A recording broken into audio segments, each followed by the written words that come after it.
Hello and welcome. My name is Gary Burkins. I am so glad that you are here today with me. I get to share with you something that is very dear to my heart, something that really has really changed my life. And so I want to share that with you and talk to you about things today that I've learned as a wood carver. So let's just start way back in my life growing up. And I'm going to try to bring these two worlds together for you. We are going to talk about wood carving. We're going to talk about shapes and how to see something in a piece of wood and how to see, because that's the hardest thing of sculpture. It's not finding a piece of wood. It's trying to find the right piece of wood and see what's inside of it after you take all the outer off.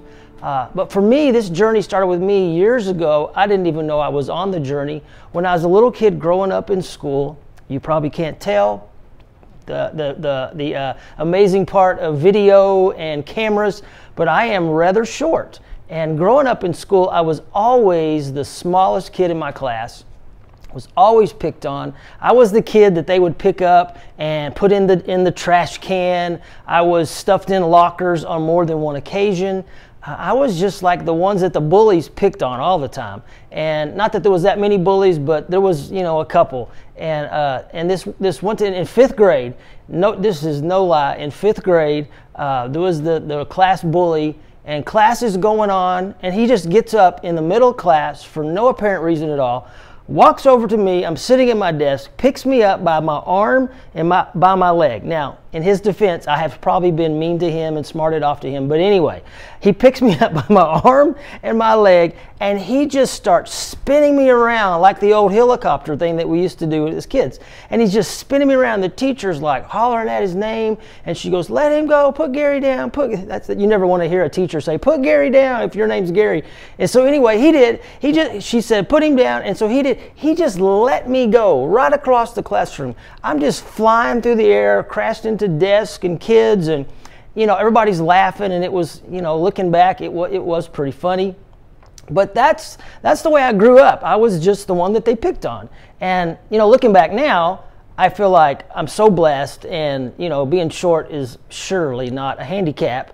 It is. I love my height now, but growing up, I looked at it as a fault. I looked at it as if something was wrong with me. I looked at it I was just like, if I could have just been a little bit taller. And I remember as a little kid, growing up and going to Sunday school and praying, and my prayer was, "God, can't you make me a little taller?" And that was my desire, to just be taller. It seems ridiculous now. It seems completely silly, especially with all that's going on in our world and what we really have to complain about now. But so fast forward with me a few years, I grow up, and instead of being the kid that was kind and compassionate, because they say things like, if it doesn't kill you, it makes you stronger. Well, in my case, what it did is it turned me into a bully. Instead of me thinking, "Oh my goodness, that was so terrible," as I got into my teenage years and even early 20s, I was just a bully. And I could look at people and see things wrong with them, and boy, I could spot a fault in a minute and a flaw, and I was just so quick to call out those things and say mean and hateful things. And wow, I sure wish I could go back in time and take that back. But maybe one of those people that I have said mean things to. If you're listening, you're watching, and you know me, I am really sorry if I hurt you when you were growing up. So fast forward me some more. I'm in my early 20s, maybe early 30s, late 20s, and I met this wood carver. His name's Charlie Boren, and I would go work with him at his studio. It's at Russell Farm. That's where I'm actually at today, filming this. And I would watch him, and he would take these old, ugly pieces of wood, and he would set them on his workbench. And what I saw was just a stump. It was just an ugly, wasn't even good firewood.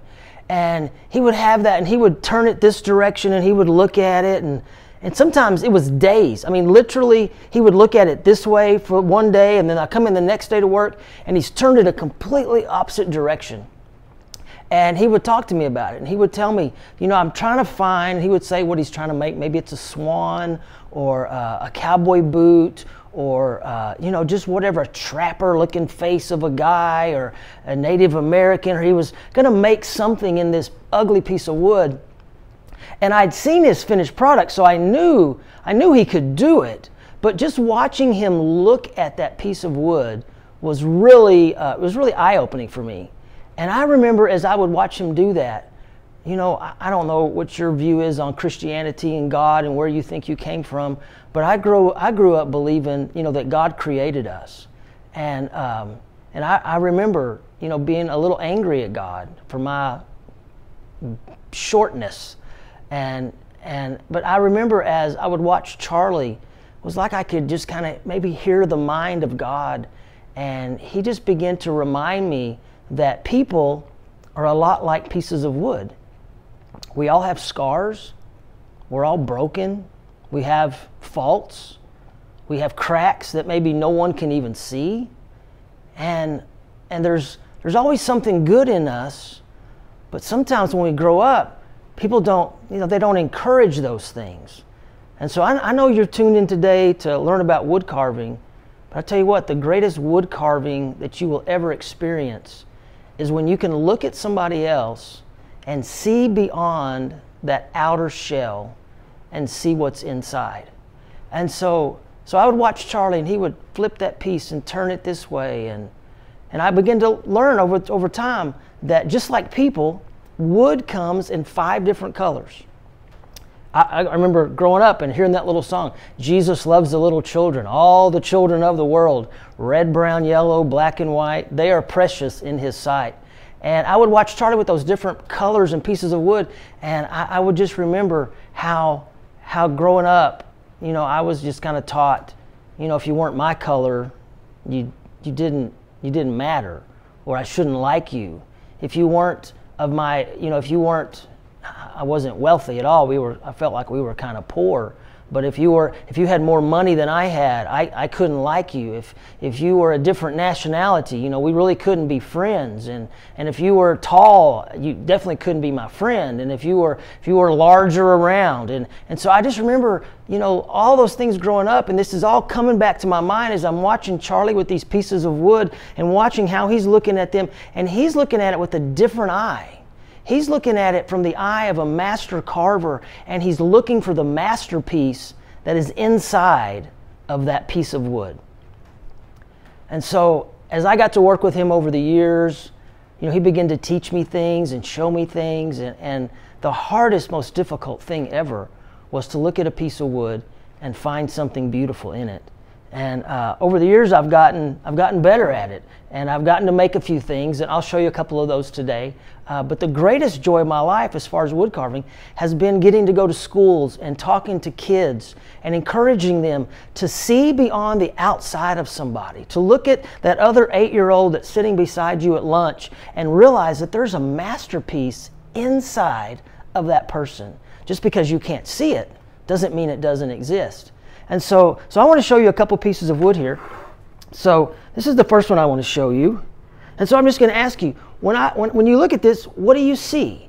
Do you see anything beautiful there? Do you just see a triangular, weird-shaped piece of wood with hardly no bark, and it looks like it's been cut in half, and then there's that great big crack on the backside? And, you know, what do you see when you look at that? Can you see anything beautiful in that? It just poured dirt all over my arm. This is a dirty piece of wood. What do you see when you look at that? You know, if I hadn't been and had the experiences I've had, what I would see is just a piece of firewood. That's the truth. That's all I would see. And Charlie would look at these things, and he would, you know, this is a piece of mesquite, in case you don't know, and this finishes up and becomes a beautiful piece of wood if you will, you know, take the time and the effort and the energy that it takes.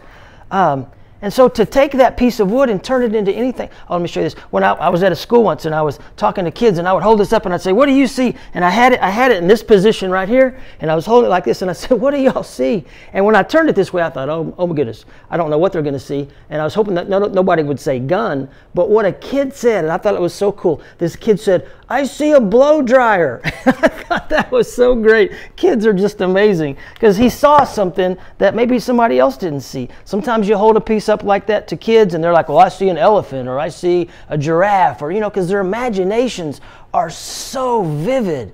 But as we get older and we get hardened, our imaginations grow dull. Man, I want to encourage you. You know, if you're watching this, you're probably a wood carver. I want to encourage you, not just in your wood carving. I want to encourage you in life. Look at people differently.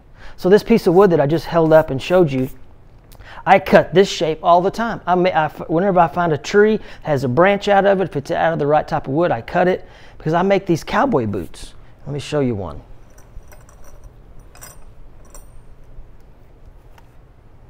And so this right here is what is made out of that piece of wood that I just showed you. It's the same type of wood. This is mesquite. This is mesquite. This is, this is just, I haven't made it, but I still think it's pretty amazing. And I'm still blown away that something this beautiful is in something that ugly. And so I just want to remind you again, in every person you meet, in every avenue, every area of life, everyone that you see, there is something good in them. Now, your job is not to take a chainsaw to them and try to find it.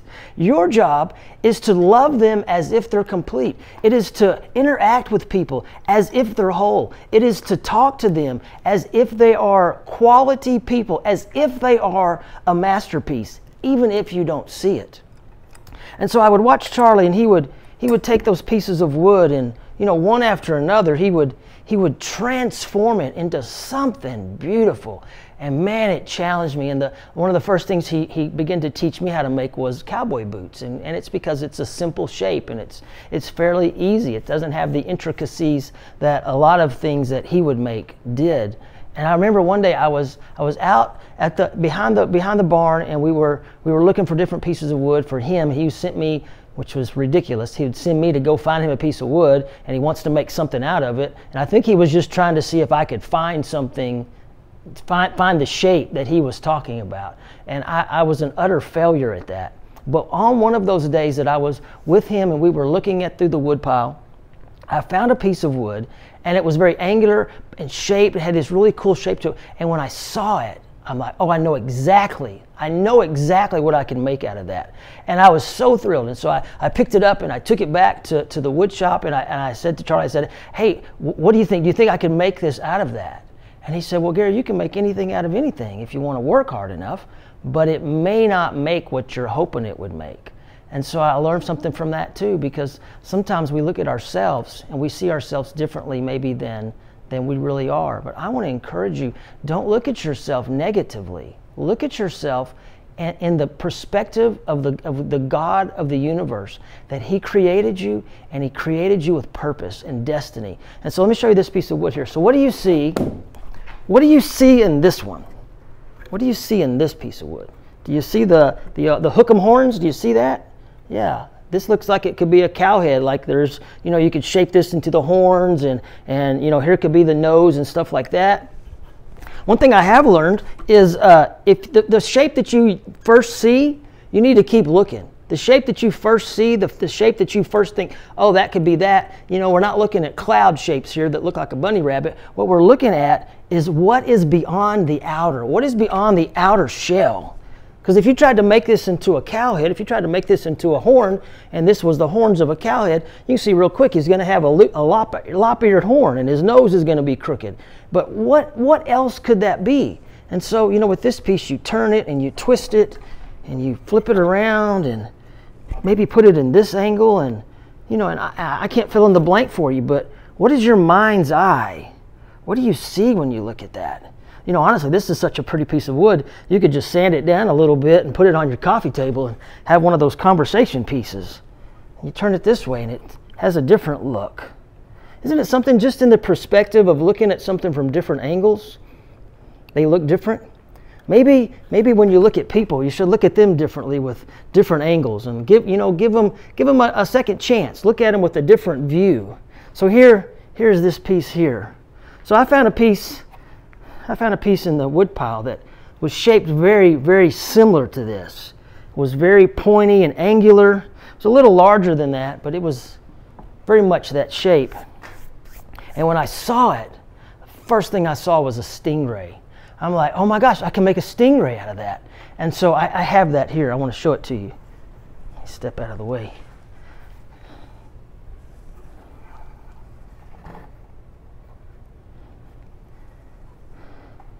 And this is the piece. This is the one I saw. When I saw it laying, it was kind of pointing up like this.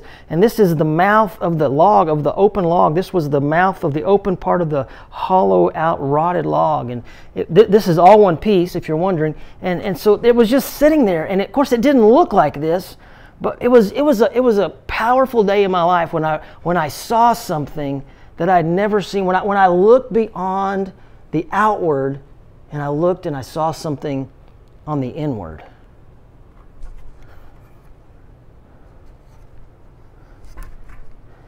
Yeah, for me this was a big deal, being able to make this, because I went from making something just out of a real angular square, L-shaped boot into something that was bigger and better. And I've gotten so many opportunities, as the years have gone by, and made so many other pieces and had those moments. And I tell you, it is a thrilling moment when you look into a piece of wood and you see something different. But wood is just wood. The greatest moments of my life is when I'm able to look at people and to see beyond their snotty attitude, beyond their behavior, beyond the things that I think they should change, beyond that, and look inside and say, wow, there's something spectacular in them. And begin to cultivate, begin to encourage those type of things. Instead of pulling people down, especially in the climate we live, we have got to learn how to see beyond the outer part of people. We've got to learn to get our eyes off of someone's skin color. Get our eyes off of what religion they are. Get our eyes off of how much money they make or they don't make, or what part of town they live in, or we all have those groups. It's them and us. It's they and me, and we have to get away from that. We have to get to where we can look at people and say, man, there is something incredible about you. It's a challenge, but what a challenge that we could rise to. If we would rise to that challenge, instead of looking at people, you know how we are at the store? We can just walk right past people, not even see them, because we're busy, and I get that. But when you have opportunities, there's people that you're working with. There's people in your family. There's those that you have just written off, those close relatives that you don't even want to talk about. You sure don't want to talk to them. What is it in their life that is good? You've got to find that. There is something good in everybody. Yeah, so Charlie, he's passed on now, and he's gone to a better place. And he left some incredible pieces of art behind. And they each tell a story. And the one I want to show you here before I let you go, it takes me back to the story I remember in grade school of the ugly duckling. The ugly duckling story is that story of that mama duck, and she's got her baby ducks, and she's got that one weird duck, that odd duck, that duck that doesn't seem to fit. And it's really because it's not a duck at all. You know the story, it's a swan. But here's that ugly duckling, and he just doesn't fit in. He doesn't look like everybody else. He's we got the little baby yellow chicks, and then you got the big fat one. You got the big chubster, and there he is. But the other ducks are making fun of him, and probably hurting his feelings and stuff. But he's not supposed to be what they are. And the people that have hurt you, the people that have said mean things about you, the people that have looked at you and judged you on your color, on your size, on your economic value, the ones that look at you and say you're not that smart. Well, maybe you're not supposed to be the category they want to put you into. Maybe there's something that you're supposed to be that's so much greater, so much better than what they try to box you into. And so the ugly duckling. Charlie made a piece of art, and I don't have a piece that I can show you. I don't have a before, because it's one of those rare, one-of-a-kind pieces. It's one of those pieces that I hope I'm not overselling it, but the first time I saw it, it really spoke to my heart, because it is a swan. But it wasn't always a swan. It was a very ugly duckling. It was a very beat up, ugly piece of wood. I asked him about it, and he said he found it in a fire pit. He found it when someone was burning wood and burning lumber and burning. They had pushed a bunch of trees down, pushed a bunch of mesquite down, and in this pile of mesquite that they had burnt and set fire to, and the fire went out because some of it was just too green. And he said it was just laying in this pile of ash, and most of it was burnt, most of it was gone. He said, but when he saw it, he knew there was something valuable there. He knew there was something in it. And so I'm gonna show you this piece here. It is for me. It's my favorite piece that Charlie made. And so without further ado, look at that. Isn't that spectacular?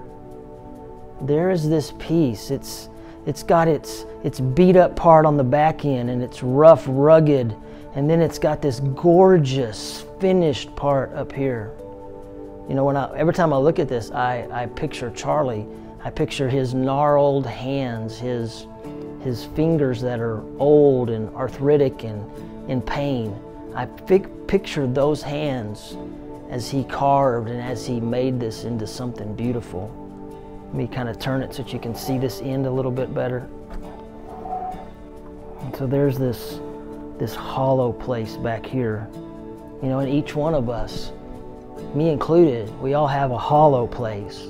We all have a part where something's missing. We all have a part of us that is not complete.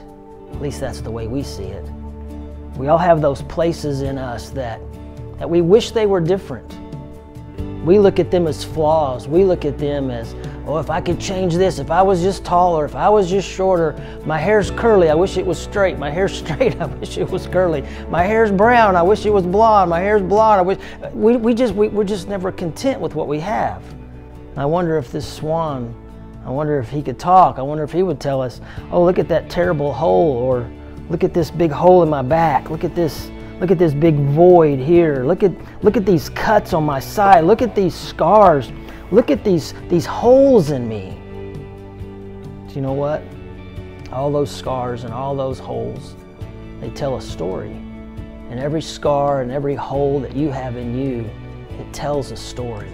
And some of the greatest moments in your life can come from the worst experiences. Some of the greatest things in your life will come out of the hardest experiences you've been through.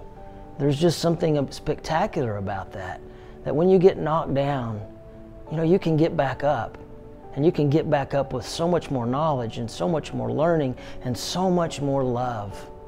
You can go through some terrible times, and you know, we've all been through some terrible times where we're stretched beyond our ability.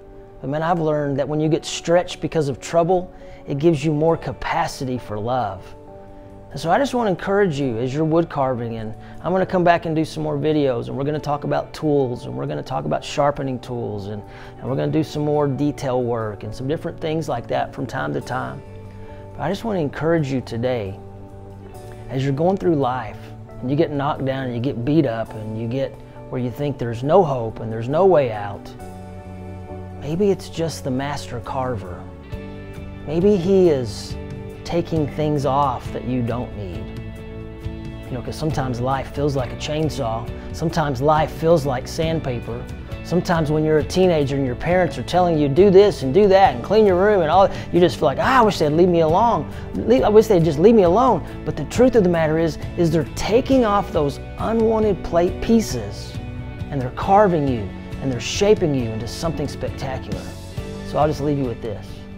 If you're watching this video, there's a masterpiece in you. If you're watching me, let me tell you, from me to you, there's a masterpiece in you. There is something absolutely spectacular about you. I don't know what it is. You may not know what it is. But man, let life, let the things that happen, don't let it make you bitter. Let it make you better. I'm Gary, and I'm so glad that you're watching this video today. I wish you the best. I wish you happy carving. God bless.